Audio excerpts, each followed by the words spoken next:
वगैरह सॉल्व कर रहे थे हम लोग। हाँ जी सर। तो उसी का रिवीजन कर रहे थे इसलिए याद नहीं है। आपका फर्स्ट टर्म कब होने वाला है? सर फर्स्ट टर्म UT1 तो हो गया। अच्छा, नहीं नहीं, हाफ ईयरली जो होता है। सर हाफ ईयरली शायद प्री बोर्ड हो जाए, हाफ ईयरली की जगह 3 महीने अच्छा दिसंबर अच्छा। में बोर्ड है ना, उस हिसाब से तो वो ओके देंगे अभी डेट। Okay okay. तो यहाँ देखिए हम लोग क्या करेंगे, आज कोऑर्डिनेशन कंपाउंड करेंगे, ठीक है। सर ये चैप्टर है दूसरा नया। हाँ, ये न्यू चैप्टर है। तो यहाँ पे अपने पास क्या है, कोऑर्डिनेशन कंपाउंड है, ठीक है। और कोऑर्डिनेशन कंपाउंड में बेसिकली ये जो दूसरा नाम होता है कोऑर्डिनेशन कंपाउंड, तो उसको हम लोग कॉम्प्लेक्स कंपाउंड भी कहते हैं। क्या होता है कॉम्प्लेक्स कंपाउंड?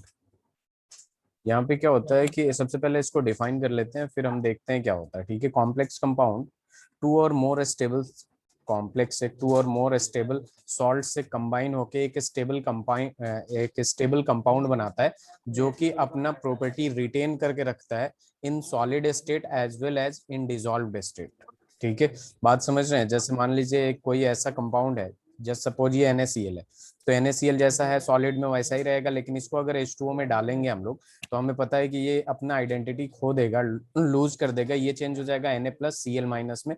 तो ये बेसिकली कोऑर्डिनेशन कंपाउंड नहीं है। लेकिन ऐसे कंपाउंड जो अपना आइडेंटिटी सेम रखें in dissolved state as well as in solid state, तो उसे हम लोग कहते हैं कोऑर्डिनेशन कंपाउंड, ठीक है। एज फॉर एग्जांपल यहाँ पे दे दिया अपने पास CuNH3 का होल 6 to the power +2, ठीक है। ये सॉलिड स्टेट में भी ऐसा ही है, और इसको अगर डिसॉल्व स्टेट में रखते हैं, मतलब मान लीजिए वाटर मिला दिया या फिर किसी भी सॉल्वेंट में इसको रख दीजिएगा आप, तो ये इसी स्टेट में रहेगा, इसी तरीके से रहेगा। CuNH3 का होल NH3 का होल 6 का पावर +2, ठीक है। तो जो भी कंपाउंड, ठीक है, जो भी कंपाउंड आपके डिसॉल्व स्टेट और सॉलिड स्टेट में अपने प्रॉपर्टी को रिटेन करके रखे, उसे हम लोग कॉम्प्लेक्स कंपाउंड कहते हैं। समझ में आया? जी सर। तो इसको डिफाइन कर देता हूं मैं सबसे पहले, ठीक है। Compounds form due to combination of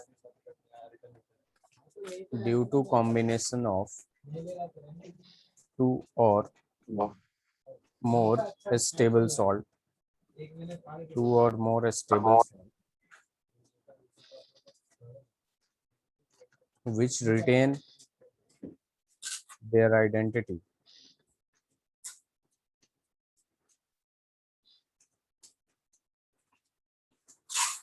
as which retain their identity in solid state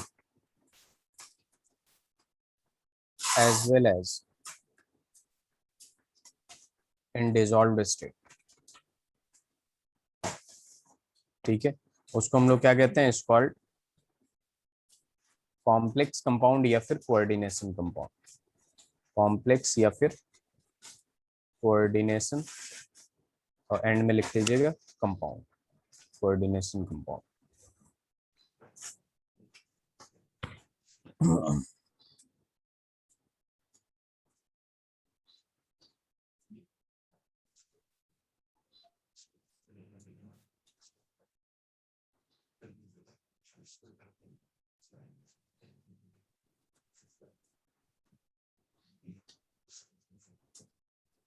clear है Yuvraj? Sir compound formed due to combination of combination two of और two more or salt, more combination of two or more salt which retain their identity in solid state as well as in dissolved state is called complex or coordination compound.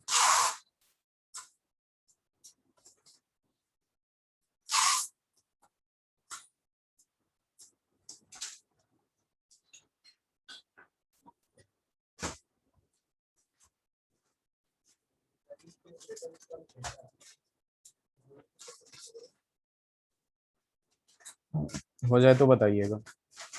Ji sir.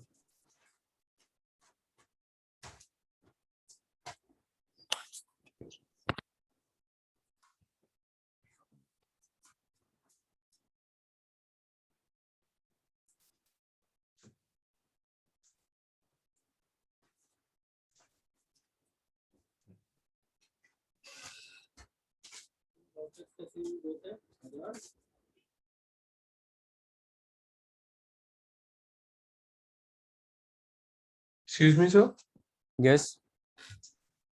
Sir NaCl को H2O में डाल दिया तो split हो जाता है ना, तो वो कॉम्प्लेक्स कंपाउंड होगा। नहीं नहीं नहीं होगा ये, इसको तो बस मैं समझाने के लिए किया था कि ये स्प्लिट ऐसे होता है, लेकिन इसको किसी भी कॉम्प्लेक्स कंपाउंड में करिएगा तो ये स्क्वायर ब्रैकेट के अंदर वाला सेम रहेगा, ये अपना आइडेंटिटी लूज नहीं करेगा। ठीक है, जी सर। तो ये ऐसे के ऐसे रहेगा, इसको कहेंगे कॉम्प्लेक्स कंपाउंड, लेकिन ये नहीं होगा। ठीक है, सर वो है CH Cu है ये, कॉपर NH3 का whole 6 to the power +2। CuNH3 का पावर होल नहीं, 6। NH3 का होल 6, ठीक है, टू जी द सर, पावर +2। +2। जी ये sir as it is remain करेगा अगर पानी में डलता जी जी।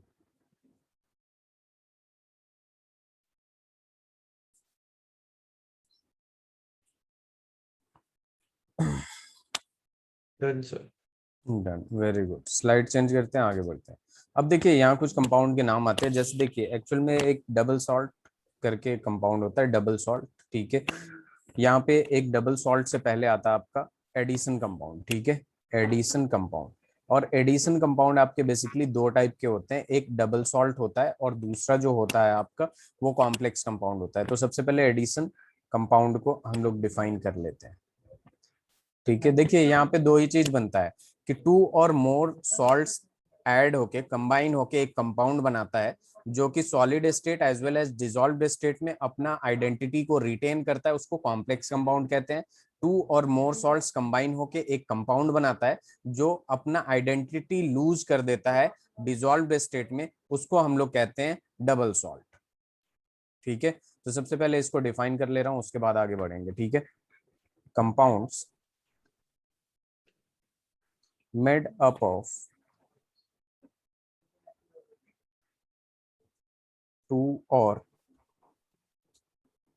more stable salt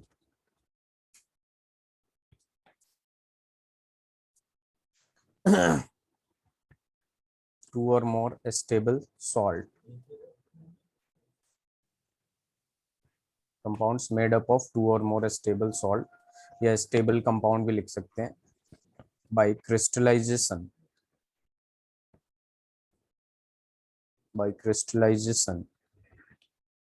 in a fixed number of, या fixed stoichiometric ratio are called addition compound। तो बेसिकली यही है कि जब दो और मोर स्टेबल कंपाउंड कंबाइन होते हैं, ठीक है, एक फिक्स्ड स्टोइचियोमेट्रिक रेशियो में, उसको हम लोग क्या कहते हैं, एडिशन कंपाउंड। एडिशन कंपाउंड आपके दो टाइप का होता है, एक हो जाता है आपका डबल सॉल्ट और एक जो होता है आपका वो हो जाता है कॉम्प्लेक्स कंपाउंड। क्या हो जाता है, कॉम्प्लेक्स कंपाउंड। ठीक है, अब यहाँ पे देखेंगे डबल सॉल्ट क्या होता है, जो कि लूज कर देता है अपना आइडेंटिटी। तो हम लिख सकते हैं those addition compound which loses their identity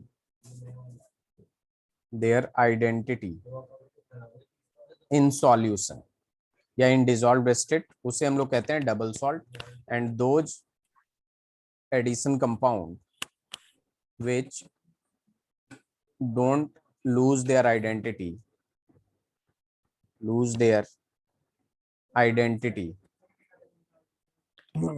is called complex compound।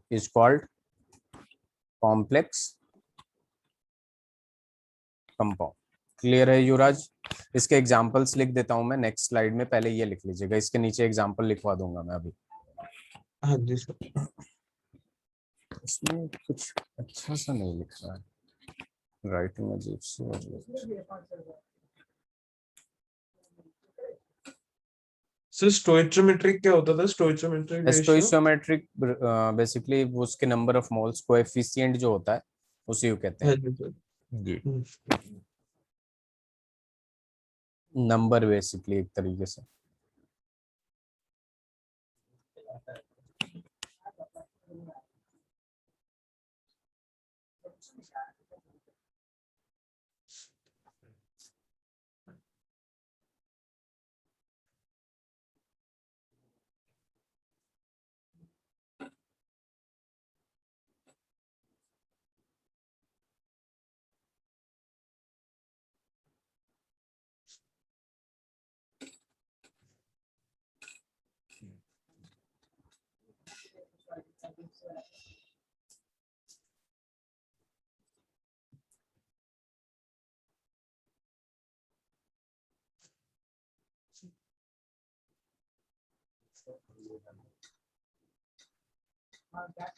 Ji sir done. Done. अब देखिए इसके एग्जांपल लिख लेते हैं, जैसे मोर सॉल्ट्स वगैरह हो गया। ये आपके डबल सॉल्ट का एक फॉर्मूला है, मोर सॉल्ट्स।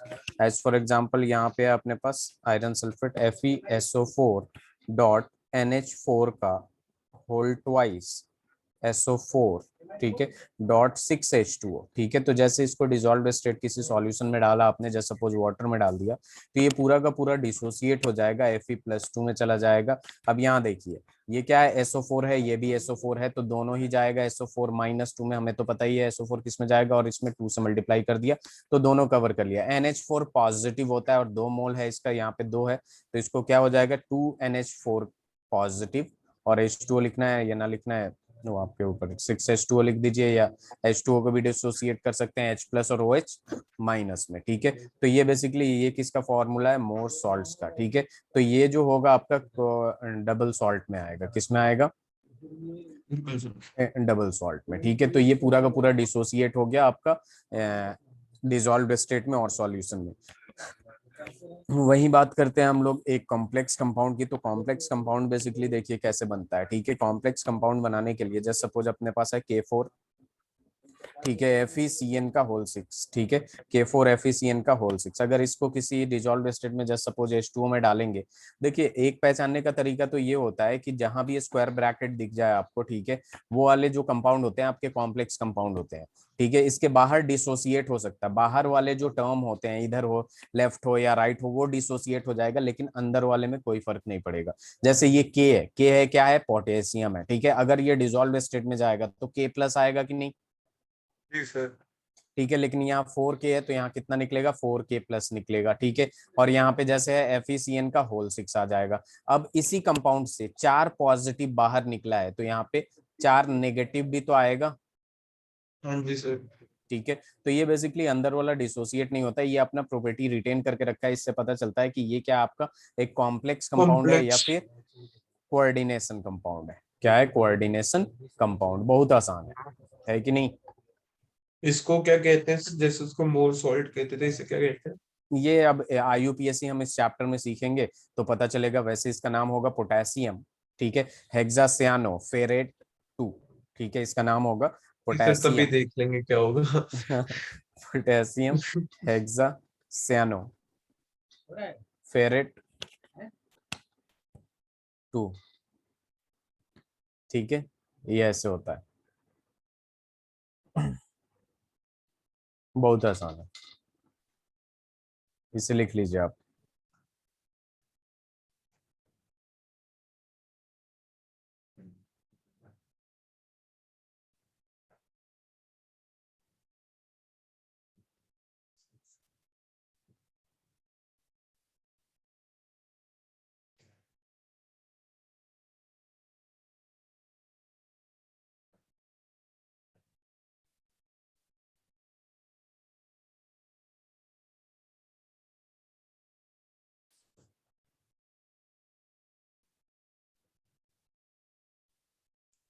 Done sir.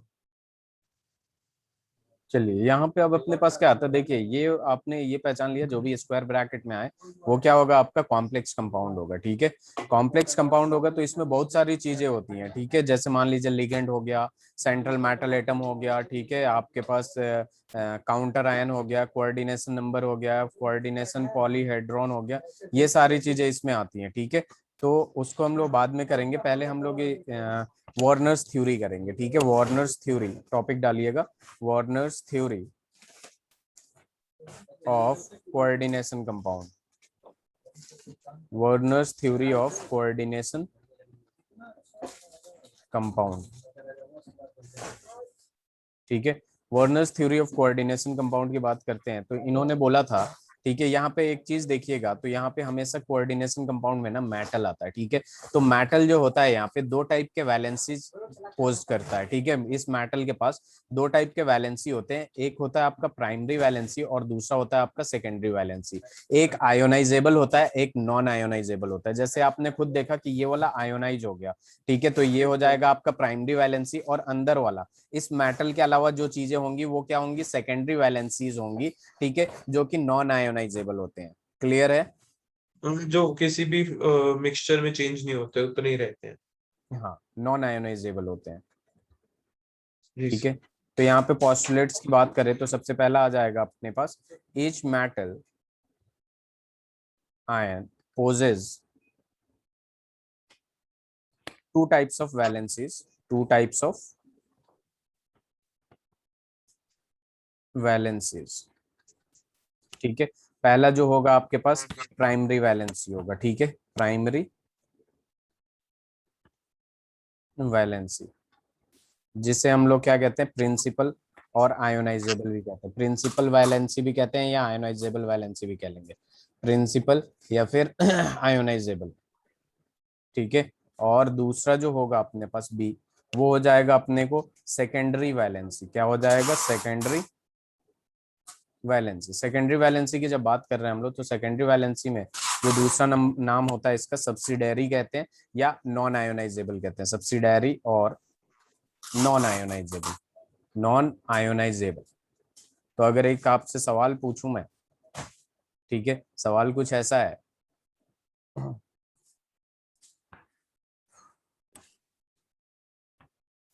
रुक जाइए, सवाल अभी थोड़ी देर में करते हैं। प्राइमरी वैलेंसी आपको समझ में आया, जो आयोनाइजेबल होता है, और सेकेंडरी वैलेंसी वो जो नॉन आयोनाइजेबल होता है। क्लियर है? सर तो देखिए यहाँ पे अपने पास एक सवाल है कि CO Cl2En का होल ट्वाइस एंड Cl, अगर मैं आपसे युवराज इसमें पूछूं कौन सा आपका प्राइमरी वैलेंसी है और कौन सा सेकेंडरी वैलेंसी है, तो क्या आप बता सकते हैं? सर ये क्या है, COCl2 ब्रैकेट En में। का होल ट्वाइस, ये En अंदर है, बस आपको ये नहीं दूसरा जो अभी क्लोरीन है, जो क्लोरीन है वो हमारी सेकेंडरी वैलेंसी है, अंदर वाली सारी प्राइमरी है। नहीं समझा मैं। लेफ्ट मतलब ब्रैकेट के अंदर वाली ये क्या है, CO क्या है, सर प्राइमरी। CO क्या है ये, CO क्या होता है, Cr क्या होता कोबाल्ट। है? हाँ, कोबाल्ट। कोबाल्ट क्या हो गया, मेटल आयन हो गया, जी मेटल सर। एटम या मेटल आयन, ठीक है। हाँ इसके बाद जितने भी होंगे, ठीक है, अंदर वाला नॉन आयोनाइजेबल होता है या आयोनाइजेबल होता है? Sir non ionizable. Non ionisable, तो क्या ये सेकेंडरी वैलेंसी में आएगा? सर प्राइमरी नहीं होगा। यहाँ क्या लिखा हूँ, प्राइमरी वैलेंसी, प्रिंसिपल और आयोनाइजेबल। अच्छा ओ क्या हाँ। प्राइमरी वैलेंसी आयोनाइजेबल होता है? नो सर, सेकेंडरी होगा, ठीक है सेकेंडरी सर। होता है। और जो बाहर की चीजें हैं वो आयोनाइजेबल होते हैं, चाहे इधर हो चाहे हाँ इधर हो, सर वो वो तो होगी, इजिली। वो तो आयोनाइजेबल ये जो होगी, होगा ये ठीक क्या है। होगा, सेकेंडरी वैलेंसी होगा कि नहीं? सर ये तो प्राइमरी हुआ ना। ये तो ब्रैकेट के बाहर है ना, हाँ तो वो आयोनाइज हो ब्रैकेट, जाएगा ना फिर सर। तो आयोनाइज हो जाएगा, तो हाँ सॉरी, ये क्या हो जाएगा आपका प्राइमरी वैलेंसी, ठीक है। ये प्राइमरी वैलेंसी और ये क्या होगा, secondary valency. Secondary violence. Clear है? ये जो गलती मैंने करी थी सर। जो आयोनाइजेबल होते हैं वो प्राइमरी होते हैं, और जो नॉन आयोनाइजेबल होते हैं वो सेकेंडरी होते हैं। सेकेंडरी होता है सर। हम्म।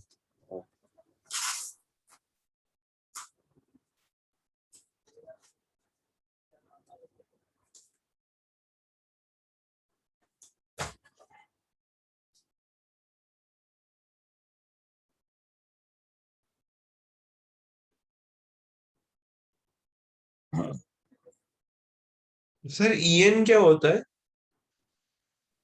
EN जो होता है ये सब के बारे में आपको पता चलेगा, इथेन 1,2 डाइमीन।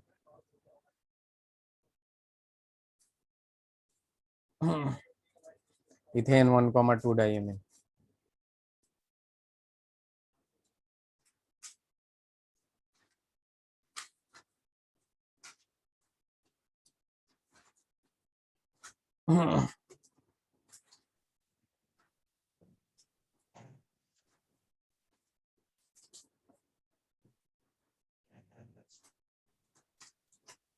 Done sir. चलिए अब इसमें वही सब थोड़े से डेफिनेशंस वगैरह लिख लेते हैं, प्राइमरी वैलेंसी के बारे में और सेकेंडरी वैलेंसी के बारे में। Primary valency, sir Warner's theory बस इतनी सी थी पोस्टुलेट जो नहीं ये नहीं, था। हाँ मतलब अभी आगे इसी के बारे में लिख रहे हैं हम लोग, प्राइमरी वैलेंसी, लेकिन यही इंफॉर्मेशन देते हैं ये, ठीक है। These are normally ionizable, normally ionizable and are satisfied by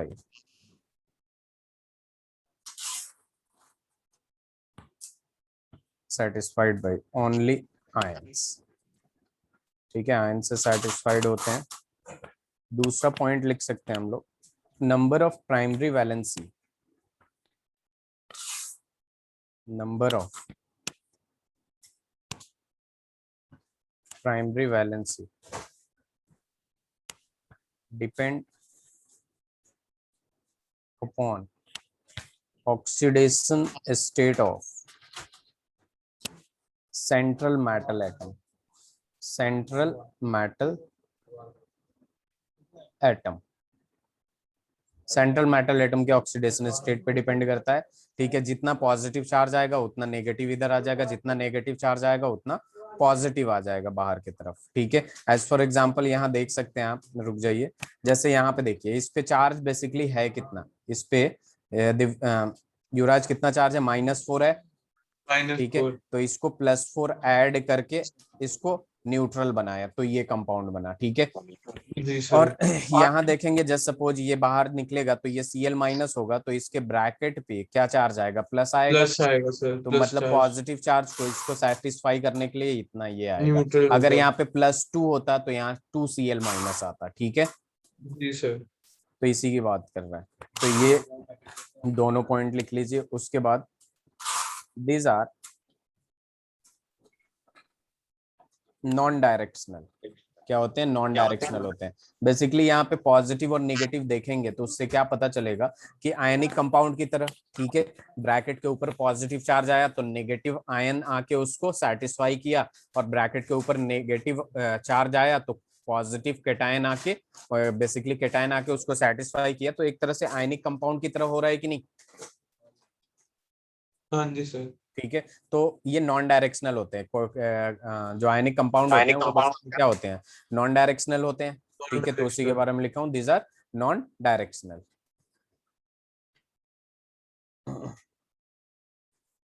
इन तीनों पॉइंट को लिख लीजिए।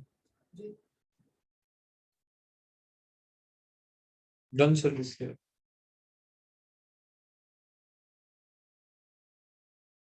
सर आप यहाँ, म्यूट हाँ कर। हाँ, यहाँ पे अपने पास क्या आता है कि यहाँ पे आ जाता है सेकेंडरी वैलेंसी के बारे में।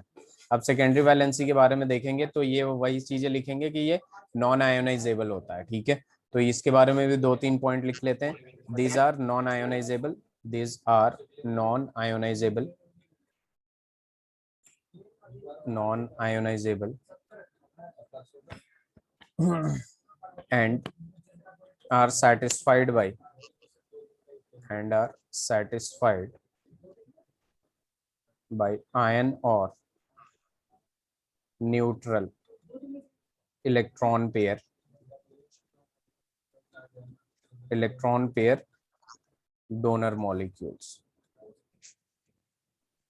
जो कि लिगेंड होते हैं। बेसिकली सेंट्रल मेटल एटम के अलावा जितने भी चीजें, जितनी भी चीजें होती है, जितनी भी मॉलिक्यूल्स होते हैं, कंपाउंड्स होते हैं, एटम्स होते हैं, आयंस होते हैं, स्पीसीज होते हैं, सारे के सारे लिगेंड कहे जाते हैं। ठीक है, थोड़ी टाइम बाद हमें पता चलेगा। एक बार पहचान लीजिए आप, ये डी ब्लॉक एलिमेंट है, कोई भी मेटल है, जनरली क्या होता है यहाँ पे मेटल होता है। तो मेटल इसके अलावा जितना, जहां तक क्लोज नहीं हो रहा है ब्रैकेट, जहां तक है, सारे के सारे लिगेंड कहे जाते हैं। ठीक है, तो उसी को हम लोग क्या कहते हैं, सेकेंडरी वैलेंसी कहते हैं। ठीक है, ये पहला पॉइंट हो गया जो कि नॉन आयोनाइजेबल होता है। दूसरा point, number of secondary valency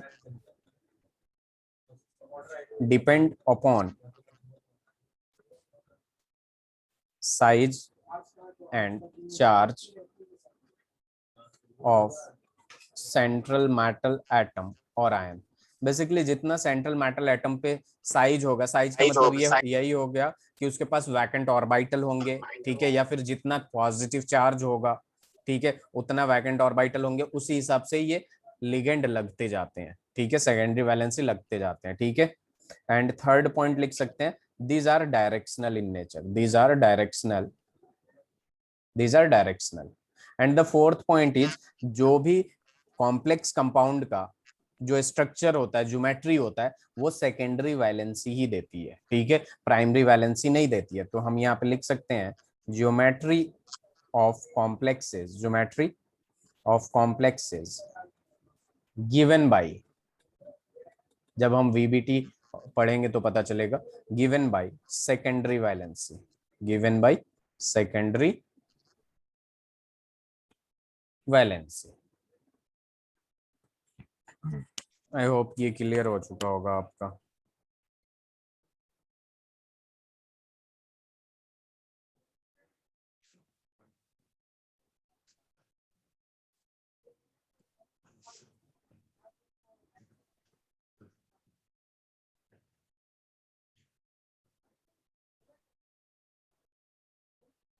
sir geometry of complexes से क्या मतलब था?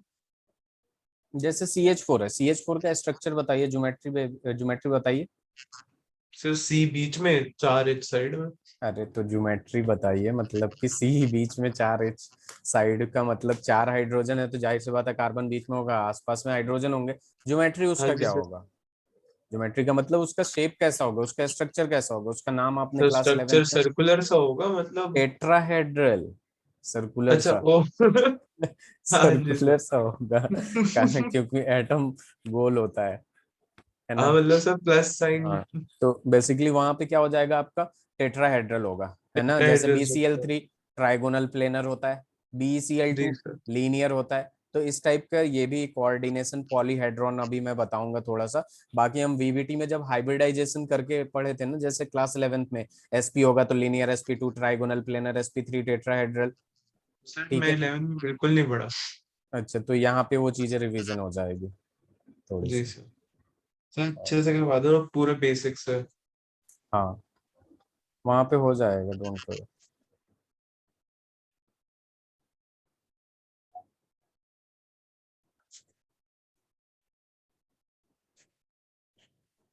Done sir. ओके, अब देखिए यहाँ पे एक कोऑर्डिनेशन पॉलीहेड्रॉन आएगा। ठीक है, यहाँ पे चीजें जो है बस थोड़ा सा समझिएगा। बाकी जैसे हम लोग मेन चैप्टर पे आएंगे ना, जैसे लिगेंड क्या होते हैं, कितने टाइप के लिगेंड होते हैं, कोऑर्डिनेशन नंबर क्या होता है, ठीक है, तो वहां और क्लियर होते जाएगी। कोऑर्डिनेशन पॉलीहेड्रॉन की बात करते हैं। कोऑर्डिनेशन पॉलीहेड्रॉन का मतलब ये हो गया, देखिए हम हमेशा कभी भी उसकी बात ही नहीं करते जो प्राइमरी वैलेंसी है ब्रैकेट के आउटसाइड की, तो उस पर उतना फोकस नहीं रहता, क्योंकि जो भी मॉलिक्यूल्स के स्ट्रक्चर होते हैं, ज्योमेट्री होते हैं, उसके प्रॉपर्टीज होते हैं, वो अंदर वाले पे डिपेंड करते हैं, सेकेंडरी वैलेंसी पे।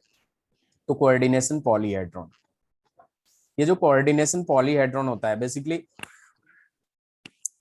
ये आपका बताता है कि जो स्पेशियल अरेंजमेंट ऑफ लिगेंड होते हैं, लिगेंड का मतलब क्या हो गया, आपके जो सेंट्रल मेटल एटम के सेकेंडरी वैलेंसी, ठीक है, सेंट्रल मेटल एटम के अलावा जो होते हैं स्क्वायर ब्रैकेट के अंदर, उनका जो स्पेशियल अरेंजमेंट होता है उसी को हम कहते हैं कोऑर्डिनेशन पॉलीहेड्रॉन। ठीक है, तो इसका डेफिनेशन लिख लेते हैं पहले, the spatial arrangement, the spatial arrangement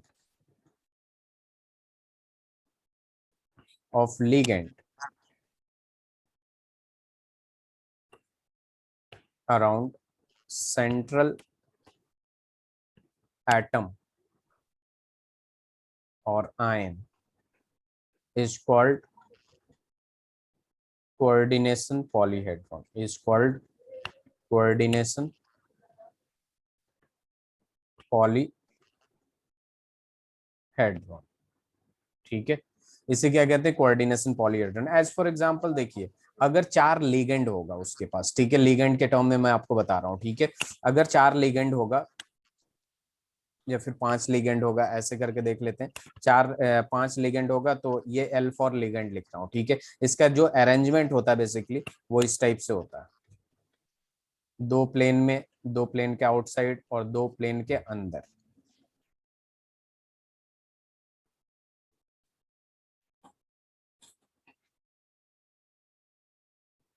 ठीक है, तो ये हो जाता है आपको, इसको कहते हैं ये 6 हो गया ना, तो यहाँ पे ऑक्टाहेड्रल हो गई। क्या होगा, ऑक्टाहेड्रल। जब 6 लिगेंड होंगे, बेसिकली 6 लिगेंड नहीं, ये 6 कोऑर्डिनेशन नंबर होगा तब, ठीक है, 6 कोऑर्डिनेशन नंबर यहाँ पे लिख रहा हूं मैं, CN कोऑर्डिनेशन नंबर 6 होगा तो ऑक्टाहेड्रल बनेगा। ठीक है, उसके बाद अगर आपके पास, लिखा क्या एग्जाम्पल लिखा है?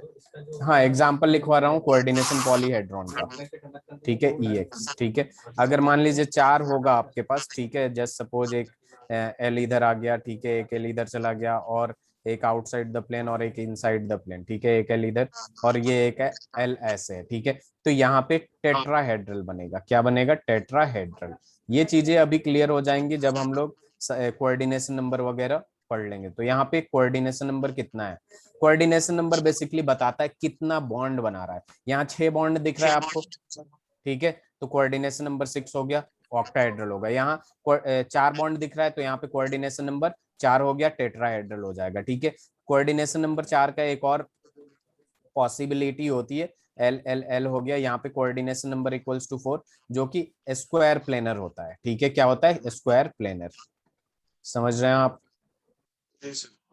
अब यहाँ पे आ जाएगा, अगर कोऑर्डिनेशन नंबर 5 है, यानी 5 बॉन्ड बन रहा है। कोऑर्डिनेशन नंबर का मतलब क्या हो गया, जितना बॉन्ड बना रहा है सेंट्रल मेटल एटम से, L। ठीक है, फिर एक ये हो जाएगा आपके पास L, और फिर एक ये हो जाएगा L, और L। तो यहाँ पे बेसिकली कितने हो गए, 5 हो गया, कोऑर्डिनेशन नंबर इक्वल्स टू 5। इस टाइम पे आपका जो स्ट्रक्चर होगा, ज्योमेट्री होगा, वो होगा ट्राइगोनल बाई पिरामिडल। क्या होगा, ट्राइगोनल बाई पिरामिडल। तो ये वाई सारी चीजें पिरामिड। डिपेंड जो करती हैं, ठीक है, वो डिपेंड करती हैं कि इसका कोऑर्डिनेशन नंबर कितना है।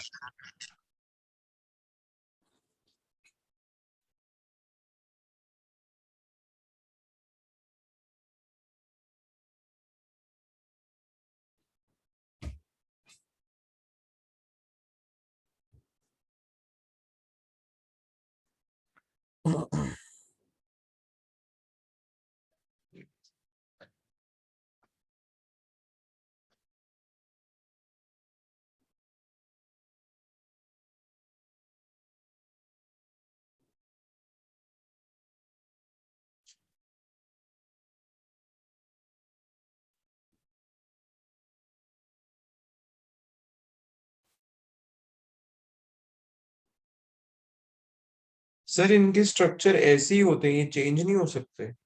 नहीं मतलब ये बेसिकली स्ट्रक्चर इसी तरीके से होते हैं, जैसे अगर 6 बॉन्ड होगा तो ऑक्टाहेड्रल होगा तो ऐसे अरेंजमेंट होगा, टेट्राहेड्रल होगा तो ऐसे अरेंजमेंट होगा with coordination number 4। Coordination number 4 में 2 पॉसिबिलिटी होता है, स्क्वायर प्लेनर तो ऐसे होगा।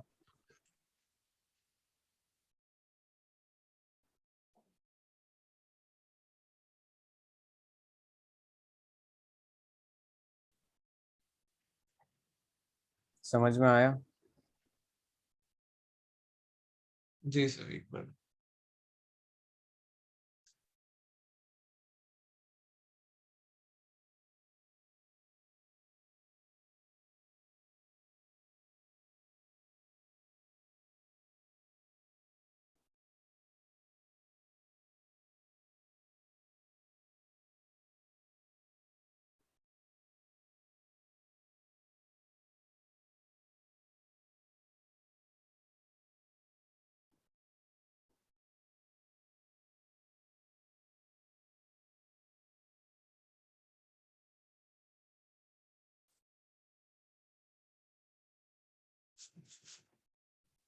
सर इसमें मेरे को एक बार ये एक्सप्लेन कर दो कि ये शेडेड लाइन और सिंगल लाइन से ये क्या जो शेडेड रिप्रेजेंटेशन है। लाइन है ना, इससे पता चलता है ये आउटसाइड ऑफ द प्लेन आ रहा है। जस्ट सपोज आपने जो लैपटॉप लिया है, ठीक है, लैपटॉप के जो एक तो ये वाला लाइन है जो एकदम सीधा सीधा ऐसे ऐसे है, समझ रहे हैं, ये ऑन द प्लेन है, मतलब लैपटॉप के स्क्रीन पे होगा दो बॉन्ड, ठीक है, बीच में मेटल है, एक इधर, ठीक है। और जो ये शेडेड है ना पूरा सॉलिड है, ठीक है, ये आपके तरफ आ रहा है, और ये जो है आपका डॉटेड लाइन डैश्ड है, ठीक है, ये लैपटॉप के पीछे जा रहा है। 3D डायमेंशनल है ये, 3D है।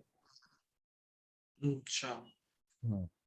बिहाइंड द लैपटॉप ये हो जाएगा डैश, ये आउटसाइड द लैपटॉप हो जाएगा, ये on the screen of laptop हो जाएगा। समझ गया सर। बहुत आसान है ना?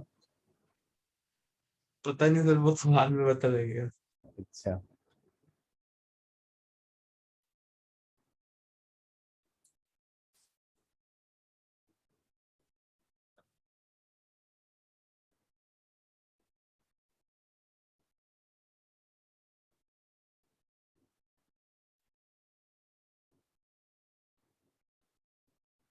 हो गया। बस हो गया सर, एक minute. Trigonal bipyramidal. Yes, trigonal bipyramidal.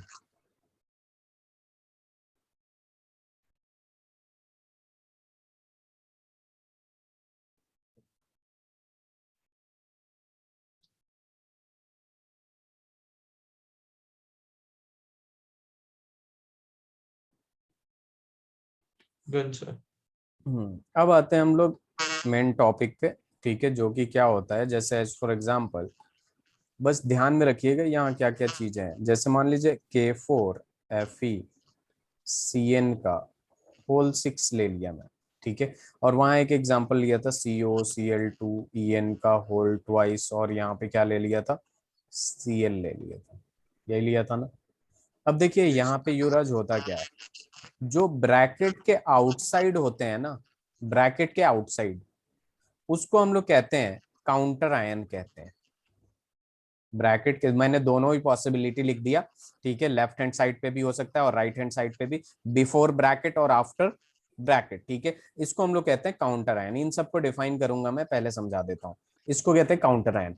Bracket start होने से पहले अगर हो तो इसको कहते हैं हम लोग पॉजिटिव काउंटर आयन होता है। ये क्या होता है, पॉजिटिव काउंटर आयन, ठीक है। और ब्रैकेट स्टार्ट खत्म होने के बाद जो लगा हुआ था वो हमेशा नेगेटिव काउंटर आयन होता है। क्या होता है, नेगेटिव काउंटर आयन। क्लियर है युवराज? ये चीजें क्लियर है? हाँ जी सर। अब देखिए ब्रैकेट जस्ट जहां स्टार्ट होता है, इसके बाद जो चीजें होती हैं, इसको हम लोग कहते हैं सेंट्रल मेटल एटम और आयन। सेंट्रल मेटल एटम कहते हैं या फिर सेंट्रल मेटल आयन कहते हैं। क्लियर है? जी सर। इसके बाद जितनी भी चीजें होती हैं सेंट्रल मेटल एटम के अलावा, जितनी भी चीजें होती हैं, इनको हम लोग कहते हैं लिगेंड। क्या कहते हैं, लिगेंड्स कहते हैं। क्लियर है? जी सर। अब यहाँ पे एक और चीज आता है, वो ये कि ब्रैकेट यहां से यहां तक लेके, ठीक है, इस पूरे स्पेस को हम लोग कोऑर्डिनेशन स्फीयर कहते हैं। क्या कहते हैं, कोऑर्डिनेशन स्फीयर कहते हैं, ठीक है। क्लियर है? एक मिनट, एक मिनट सर। हाँ, take your time. Sir central metal atoms और आयन हो गए Fe और कोबाल्ट। हाँ, जो भी मतलब ज्यादातर आपको डी ब्लॉक एलिमेंट दिखेंगे, कभी एल्युमिनियम दिख गया या बेरिलियम वगैरह भी दिख जाएंगे, बोरोन भी दिख जाएंगे, लेकिन रेयर केस में, लेकिन मैक्सिमम टाइम आपको डी ब्लॉक एलिमेंट दिखेंगे।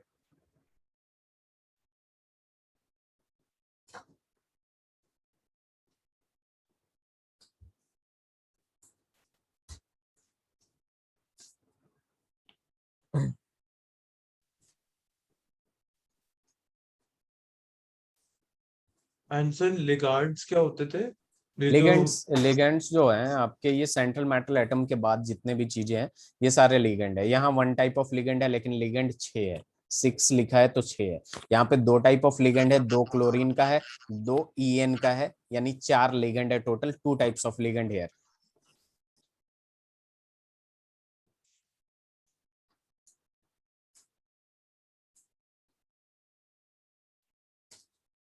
सर वो एल है, LIGANDS। एल आई कहाँ लिखा हो? लिगेंड, हाँ लिगेंड, LIGANDS, लिगेंड्स या लिगेंड। जी सर। हो गया। कोऑर्डिनेशन सर, कोऑर्डिनेशन स्फेयर हमारा क्या हुआ जो ब्रैकेट के कोऑर्डिनेशन, अंदर है? हाँ ब्रैकेट मतलब ये ब्रैकेट है यहाँ से यहाँ तक के स्पेस को मतलब कोऑर्डिनेशन स्फेयर कह दिया। और इस ब्रैकेट के अंदर आने वाली हर चीज को कोऑर्डिनेशन एंटिटीज कह देंगे। कोऑर्डिनेशन एंटिटी मतलब central metal atom along with ligands is called coordination entity.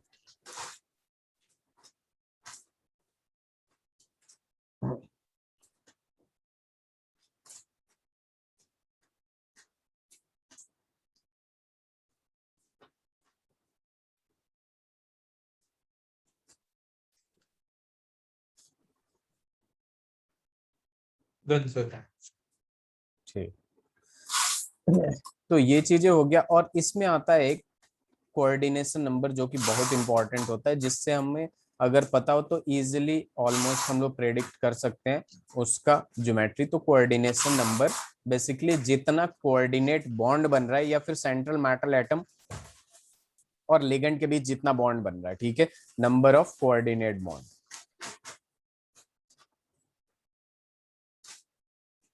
उसे हम लोग क्या कहते हैं? कोऑर्डिनेशन नंबर कहते हैं। ठीक है,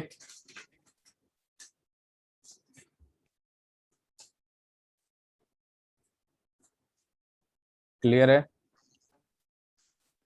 coordination number, number of coordinate bonds. Basically यहाँ क्या होता है ना, ये जो CN होता है, देखिए यहाँ पे बच्चों को समझना बस ये रहता है कि कुछ लिगेंड जो होते हैं वो सिंगल बॉन्ड बनाते हैं, ठीक है, सिंगल बॉन्ड बनाते हैं सेंट्रल मेटल एटम के साथ।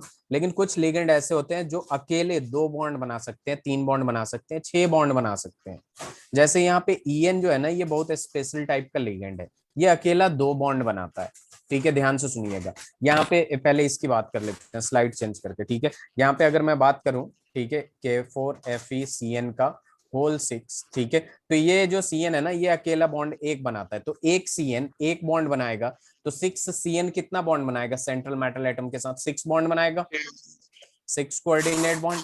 अब ये 6 कोऑर्डिनेट बॉन्ड बना रहा है, तो इसका कोऑर्डिनेशन नंबर कितना होगा? 6 ही होगा ना।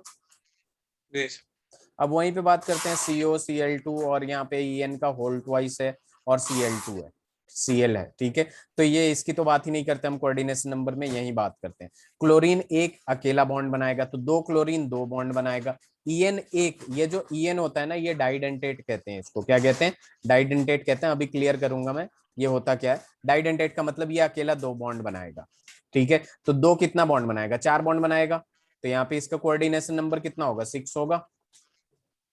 ये सब हमें पता चल जाएगा कि कौन कितना बॉन्ड बनाएगा, ये सारी चीजें मैं लिखवाऊंगा, ठीक है। क्लियर है युवराज? हाँ जी। तो वही सारी चीजें मैंने जो समझाया आपको, counter ion, coordination sphere, coordination entity, central metal atom, ligands, ठीक है, और कोऑर्डिनेशन नंबर, इन सब का डेफिनेशन लिखेंगे अभी हम लोग। स्लाइड चेंज करूं? एक minute sir, next slide. Next slide करो।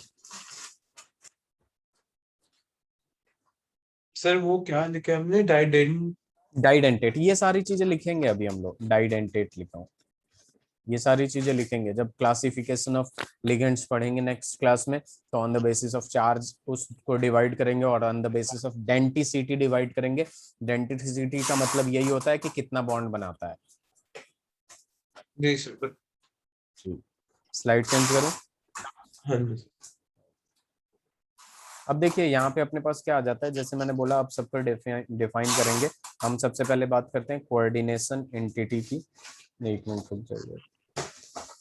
कोऑर्डिनेशन एंटिटी हो गया F and coordination sphere and coordination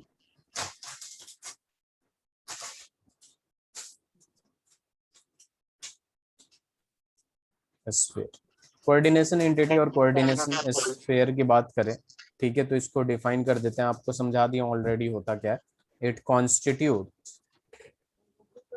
it constitute central metal atom को मैं सेंट्रल सी में लिख रहा हूँ, सेंट्रल मेटल एटम और आयन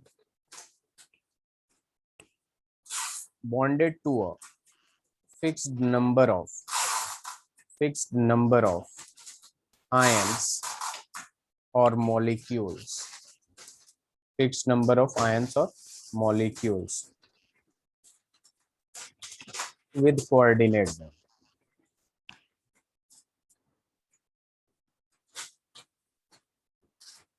ठीक है, पहला हो गया। दूसरा सेंट्रल मेटल एटम को डिफाइन करते हैं हम लोग, सेंट्रल मेटल एटम, इसको मैं ब्रैकेट में लिख ही देता हूँ CMA, क्योंकि बार बार मैं यूज कर लूंगा CMA लिख के। सेंट्रल मेटल एटम क्या होता है? In coordination entity, in coordination entity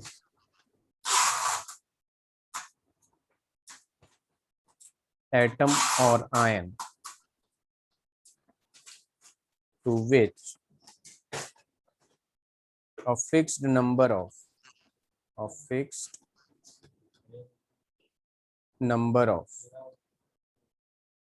ions or group attached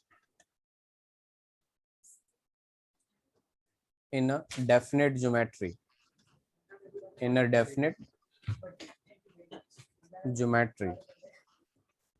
ठीक है, around it is called central metal atom, central metal atom or ion.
हो गया,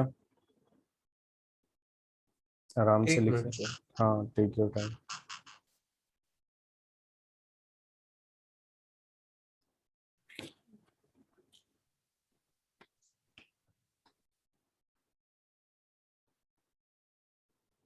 डन सर। तो देखिए यहाँ पे एक चीज पता है आपको, क्लास 11th में आपने पढ़ा होगा कि मेटल जो होता है जनरली वो क्या होता है, जब मेटल ऑक्साइड की बात करते हैं तो वो क्या होता है, बेस होता है, और जो नॉन मेटल होता है वो एसिड होता है, ठीक है।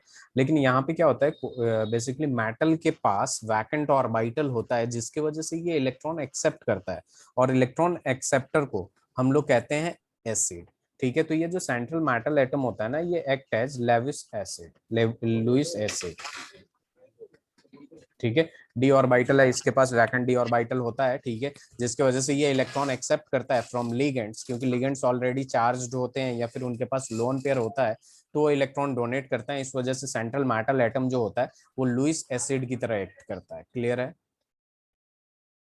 नहीं सर। क्लियर नहीं है? No sir. ओके ओके, अभी थोड़े टाइम बाद और क्लियर हो जाएगा। एक्चुअल में देखिए मैं इसको और एक्सप्लेन कर रहा हूँ। K4FeCN का होल 6, देखिए यहाँ पे K4Fe, आपने ऑक्सीडेशन नंबर पढ़ा है? ऑक्सीडेशन जी स्टेट क्लास 11th में पढ़ा होगा। सबसे पहले इसका ऑक्सीडेशन स्टेट निकालते हैं आयरन का, सेंट्रल मेटल एटम का। पोटेशियम का पता है +1 होता है, और 4 पोटेशियम है, 4 से मल्टीप्लाई हो सर, जाएगा उसका प्लस। +4 हो जाएगा सर। हाँ, और आयरन का X ले लेंगे। और Cn को आपने देखा है Cn माइनस में होता है, साइनाइड आयन, तो Cn माइनस, जैसे KCN है तो ये K +6 हो प्लस गया सर। निकलता है, और Cn plus minus, minus x तो इज ये इक्वल टू हाँ 0 हो -6 जाएगा, इज तो इक्वल टू एक्स 0, तो is X equal is two equal plus two two कितना है, +2 आ गया, ठीक है। तो यानी आयरन का जो है बेसिकली +2 आ गया। तो सबसे पहले इसका ऑक्सीडे कॉन्फ़िगरेशन करेंगे, तो आर्गन 4s2 3d6 होगा, लेकिन ये Fe+2 में एग्जिस्ट कर रहा है, जिसके वजह से आर्गन 4s0 3D8 हो गया और 3d6 हो गया। ठीक है, अब और यहाँ फिर पे देखिए 0 क्यों हो गया? तो पहले दो दिए लास्ट तो डी से नहीं जाएंगे, एस से जाएंगे। +2 युवराज +2 Na हाँ मतलब दो प्लस। दे दिए ना फेरिस, इसने दो हाँ दे दो दिया निकाल एरर दिया, ने। दो लूज कर तो दिया, तो तो दो वो लूज। डी से नहीं जाएंगे, एस से जाएंगे। नहीं नहीं अच्छा अच्छा, आप ये कह रहे हैं डी से, लास्ट सेल से निकालते हैं। This is just rule for electronic configuration. ठीक है, तो ये कैसे होता था, मतलब एन की वैल्यू जिसकी ज्यादा एन होती थी प्लस उससे एल रूल, निकलता था। N+L रूल से हम करते हैं, N+L रूल से करते हैं हम लोग। N+L रूल का जिसका कम होगा वो पहले आएगा, जिसका ज्यादा होगा वो बाद में आएगा। इन केस दोनों का अगर मैच करता है, ठीक है, मैच करता है, जैसे मान लीजिए 3s हो गया और 2p हो गया। ठीक है, यहाँ पे n का वैल्यू 3 है और s की वजह से l का वैल्यू 0 है, यहाँ पे 2 है 0 और p में ये 1 हो 1 है जाएगा, तो ये कितना हो गया तो 3। 3 हो तो जाएगा। पहले इसमें फिल करेंगे, उसके बाद इसमें फिल करेंगे। तो निकलेगा भी पी से पहले। पहले निकलेगा पी से नहीं निकलेगा, एस से निकालने का, तो लास्ट सेल से ही निकालना है हमें। तो एस तो सबसे अंदर वाला शेल होता है। ये एग्जैक्टली एस अंदर वाला शेल होता है, ठीक है, लेकिन ये जो पी होता है ये 2p है, ये सेकंड नंबर के शेल का सब शेल है, और ये थर्ड तो वाला मतलब है। जिसकी एन की वैल्यू ज्यादा होती है हाँ आउटर मोस्ट वो। शेल, इसमें अगर मैं पूछूं आपके कि आउटर मोस्ट शेल कौन है, तो ये तो 4 ही होगा ना। हाँ सर 4 वही सर, एन ये की वैल्यू जिसकी ज्यादा हो हाँ गई। जिसकी ज्यादा होगी, ठीक है। एक्चुअल में अच्छा ये सर। कॉन्फ़िगरेशन का तरीका होता है, रूल होता है, जिसकी वजह से 3D बाद में आता है। ठीक है, जी सर। तो 4s0 3d6 हो गया, इसको ऐसे भी मैं लिख सकता हूँ 3d6। 4s है तो 4p भी, खाली 4p भी एग्जिस्ट करेगा और 4d भी एग्जिस्ट करेगा, करेगा कि नहीं। जी सर जरूर करेगा। हाँ, तो यहाँ पे देख लीजिए ये 5 इसमें होंगे, ठीक है, और 4s पूरा खाली, 4p भी पूरा खाली और 4d भी पूरा खाली। अब यहाँ पे जो लिगेंड जो होते हैं, या तो Cn माइनस में एग्जिस्ट करेंगे, या फिर NH3 हो गया जिसके पास लोन पेयर होगा, जो कि जाके खुद ही इलेक्ट्रॉन डोनेट करेंगे इससे बॉन्ड बनाने के लिए, जो भी है डोनेट करेंगे, क्योंकि इसके पास वैकेंट ऑर्बिटल होता है। ठीक है, और एसिड का इन टर्म्स ऑफ इलेक्ट्रॉन अगर डिफाइन किया जाए, तो इलेक्ट्रॉन डोनर जो होता है आपका वो होता है बेस, और इलेक्ट्रॉन एक्सेप्टर जो होता है आपका वो होता है एसिड। क्लियर है। तो जी यहाँ सर। पे एक्सेप्ट कौन कर रहा है, आयरन कर रहा है कि नहीं, सेंट्रल मेटल एटम कर रहा है। हाँ जी सर। तो जब एक्सेप्ट कर रहा है तो इसे हम क्या कहेंगे, एसिड कहेंगे। जी। और ये जो लिगेंड है आपके सेकेंडरी वैलेंसी है, ये डोनेट कर रहे हैं, तो इनको हम क्या कहेंगे, बेस कहेंगे। जी सर। तो कोऑर्डिनेशन कंपाउंड और कॉम्प्लेक्स कंपाउंड में जो आपके सेंट्रल मेटल एटम होते हैं वो एक्ट करते हैं एज अ लुईस एसिड, और जो बेस होते हैं आपके, जो बेसिकली लिगेंड होते हैं, सेकेंडरी वैलेंसी होते हैं, ठीक है, वो एक्ट करते हैं एज अ लुईस बेस। ठीक है, ये सारी चीजें क्लियर होंगी जब, और वीबीटी जब हम लोग पढ़ेंगे तो ये एक्चुअल में हम फिल करते हैं, जैसे क्लास 11th में हमने केमिकल बॉन्डिंग में किया था। ठीक है, उसमें केमिकल बॉन्डिंग में हाइब्रिडाइजेशन निकालने के लिए,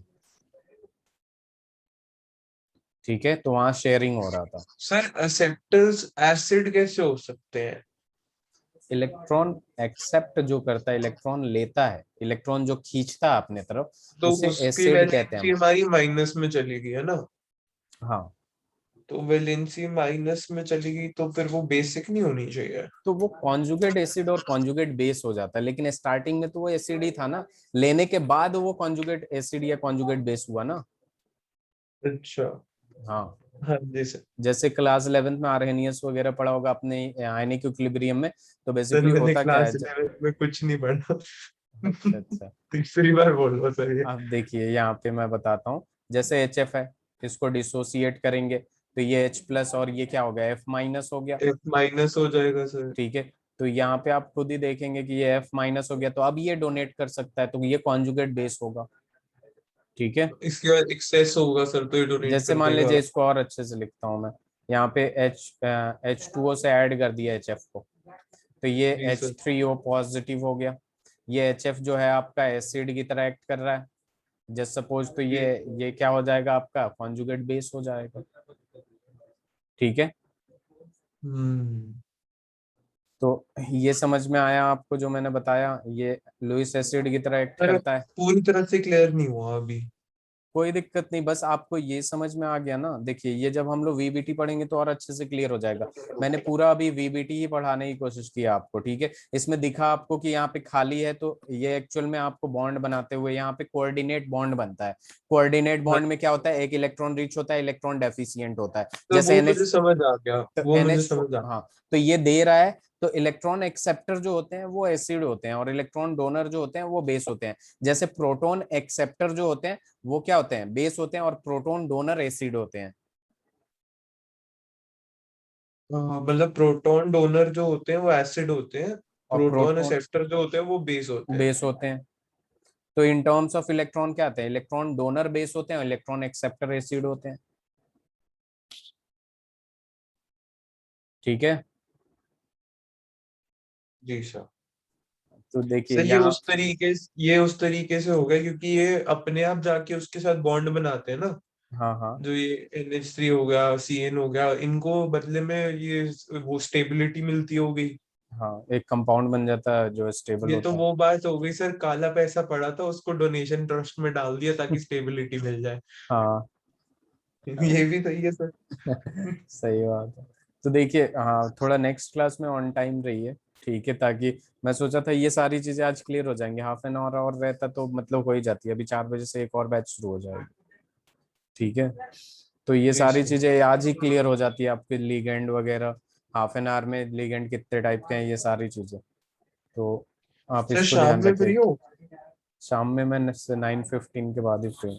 9:15 तक क्लास है आज। ओह, हाँ। चलो कोई नहीं सर। ठीक है, तो नेक्स्ट क्लास में या तो 2 बजे कर लीजिए थर्सडे में, 2 to 4 कर हाँ लेंगे। या सर, फिर कल रख लूं क्लास? कल कल फ्री हो? कल कौन सा दिन है, वेडनेसडे। हाँ कल जी कर सर। लेंगे हम लोग रात में। रात में ठीक है सर, मैं निष्कर सर को बोल दूंगा लगा दें। ठीक। ठीक है, आठ थैंक यू आठ सर। बजे कर लीजिएगा, ठीक है, थैंक यू। 8 बजे के राउंड ना? जी जी। जी सर ठीक है सर, नो ओके। दिक्कत करा थैंक दूंगा। ठीक है, thank you. Thank you sir.